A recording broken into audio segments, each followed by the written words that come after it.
diciendo, te damos gracias, Señor Dios Todopoderoso, el que eres, el que eras y el que ha de venir, porque has tomado tu gran poder y has reinado. Y se airaron las naciones y tu ira ha venido, y el tiempo de juzgar a los muertos y dar el galardón a tus siervos los profetas, correcto, el galardón a tus siervos los profetas, a los santos, a los que temen tu nombre, y a los pequeños y grandes, y de destruir a los que destruyen la tierra. Esta es nuestra grabación número 18, parte 2, estamos en ella. Habíamos hablado de Génesis 49, que en cierta manera las bendiciones que Jacob dio allí a sus hijos antes de morir son proféticas y algunas de ellas son escatológicas. Están dentro del orden del tema apocalíptico, ¿correcto? Ya les dije, cuando hablamos de la palabra apocalipsis, muchos piensan en juicios, en destrucción, fin del mundo. No, la palabra apocalipsis también está hablando, aunque habla de los grandes sufrimientos del pueblo de Dios, las grandes maldades del maligno, sus victorias parciales, pero habla de la victoria final del Señor y las bendiciones que tiene este pueblo y las promesas que hay para este pueblo y para las naciones que se sostengan en la fe. Entonces, por aquí hay unos textos muy importantes, por ejemplo, vamos a mirarlo, este texto de Génesis 49:17, ya lo habíamos dicho, pero recordémoslo. Verso 17. Será Dan serpiente en el camino, víbora junto a la senda, que muerde los talones del caballo y hace caer hacia atrás al jinete. Algunos tipifican esto y muestran a Adán un tipo de Judas, porque Jesús dijo, solo uno se me perdió, el hijo de la perdición, y al anticristo le llaman hijo de perdición, no se olvide, Inico, hijo de perdición. Y también un tipo de este ente que se manifestará en los tiempos finales. Muchos anticristos han venido, pero entonces, en Daniel 11, en segunda de Tesalonicenses 2 habla de que el Dios de sus padres no hará caso. Entonces, esta frase da a entender mucho. Inicuo, este hombre de perdición o anticristo que le llaman muchos, no hará caso del Dios de sus padres. ¿Qué les da a pensar eso? Bueno, y aquí tenemos Génesis 49:9, dice, esto es en torno a Judá, una profecía para Judá. Aún mire lo que dice Jacob. Cachorro de león, Judá, de la presa subiste, hijo mío. Se encorvó, se echó como león, así como león viejo. ¿Quién lo despertará? No será quitado el cetro de Judá, ni el legislador dentro de sus pies, hasta que venga Shiloh, y a él se congregarán los pueblos. Ahí está, es una profecía. No se olvide que Jesús es el león de la tribu de Judá. Más adelante, Dios le da una promesa a David sobre este aspecto. Le dice que siempre habrá quien se siente en su trono. Eso lo vamos a ver más adelantito. Entonces, eso es una profecía que ha tenido su cumplimiento. Israel ha tenido sus reyes. Judá, por ejemplo, David tuvo sus descendientes. Y Jesús, humanamente llamado Hijo de David, es el que se sentará en el trono de David para siempre. ¿Correcto? Para que tengamos esto muy claro, lo tengamos en mente. Bueno, ya volviendo al tema entonces de Moisés, ya sabemos que ni el mismo Moisés entró a la tierra prometida por eso, pero entró Josué con la descendencia de los niños que quedó. Dios dijo, bueno, 40 años en el desierto por su rebeldía. En 1 Corintios 10 dice, ¿por qué no entraron a esa tierra prometida? Dice que por fornicación, por idolatría, o sea, inmoralidades, rebeldía, murmuración, no entraron. Y dice la Biblia para los creyentes de ahora, esto se escribió, para ejemplo, para que ustedes no caigan en el mismo problema.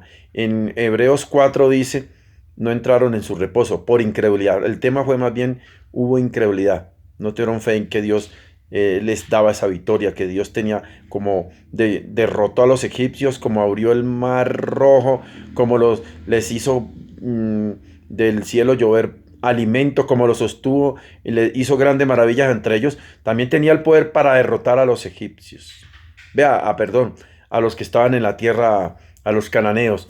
No se olviden que Dios ya le había dicho a Abraham en el capítulo 15 de Génesis, Dios le había dicho que esta gente de Canaán era gente perversa, sí, sacrificaban a sus hijos, se los sacrificaban a Moló, inmoralidades. Dios le había dicho, esta gente les voy a dar tiempo, pero ellos no se van a arrepentir. Pero llega el momento de que ya colmarán y de ahí los voy a expulsar y esta tierra se la voy a dar a tus descendientes. Dios de alguna manera tenía que castigar a esa gente que le dio siglos para arrepentimiento y no, desde el más pequeño hasta el más grande, contaminado ya. Una contaminación de inmoralidad tremenda. Ya estaba genetizado el pecado. Entonces Dios pone la espada en manos de quien la quiere poner. Dios usa cualquier medio de la naturaleza o el mismo ser humano y usó a Israel para que a través de ellos castigar, extinguir, expulsar a esa gente de esa tierra tan maravillosa y entregársela a su pueblo escogido. Ese era el plan. Bueno, eh, en la liberación, con Moisés se abrió el mar rojo para salir a la libertad. Ahora con Josué se abre el Jordán para llegar frente a la ciudad, a Jericó, a los muros. Ellos le dan la vuelta a la ciudad.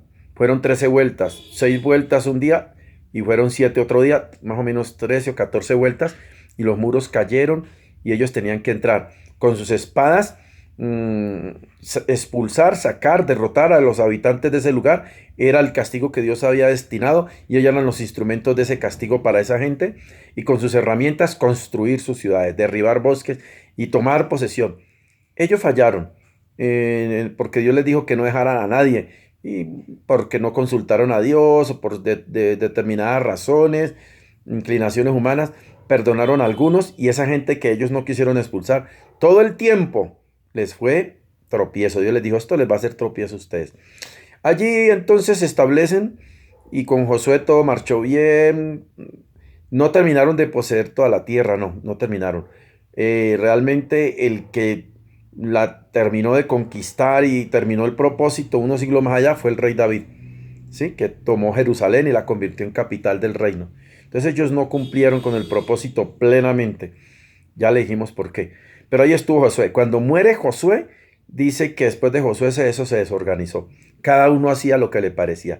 Cada uno hacía lo que bien. Un desorden el tremendo. ¿Correcto? En el libro eso ya lo encontramos en Jueces. Ya en Josué la conquista, en Jueces ya empiezan ellos a reinar. Entonces, ¿qué pasó? Ellos tuvieron más o menos siete, ocho rebeliones, o sea, apostasías. De esas siete, ocho, dentro de esas siete, ocho apostasías, siete, ocho liberaciones. Dios les envió liberación. O sea, pecaban, 7, 8 cautiverios, o sea, 7, 8 apostasías, 7, 8 cautiverios, 7, 8 liberaciones. Cada que ellos se descarriaban y apenas se miraban oprimidos por sus enemigos porque se alejaban de Dios, clamaban, lloraban y Dios, bueno, les enviaba un libertador. Pero moría ese libertador y volvían al mismo proceso. Sí, ahí estuvo Sansón, Débora, Jefté, Gedeón, bueno, varios varones de Dios. El último que representa a los jueces es Samuel. Mas, sin embargo, llegó el momento que el pueblo dijo, ya no queremos más, queremos un rey como todas las demás naciones. Ellos pidieron un rey. Dios les mandó a decir por medio de Samuel el precio que tenían que pagar por tener un rey, llevar sus hijos al ejército, pagar unos impuestos, bueno, entre otras cargas. No importa, queremos un rey. Dios les dijo, listo. No te despreciaron a ti, José, me despreciaron a mí. Ellos rechazaron el gobierno puramente teocrático por un gobierno de... Sí, ellos pidieron eso y sabía que Dios se los podía dar. O sea, no rechazaron a Dios totalmente, pero querían ser representados por una figura visible. Bueno, esto ya estaba profetizado. En el texto que leímos ahora de Génesis 49, encontramos el cetro de Judá. Ya se había dicho que habría un rey. Dios lo había dicho también en Deuteronomio 17, 18, que cómo tenía que portarse un rey. Ya se sabía que eso iba a haber. Entonces el primer rey que les instala es Saúl. Ya sabemos que este rey inicialmente empezó muy humilde, pero después se llenó de soberbia, no se sujetó a los propósitos de Dios, entonces Dios lo reemplaza, el rey reina 40 años por David, que también reina 40 años, por el rey David. Vamos a ver algo más adelante en esto, en nuestro próximo audio.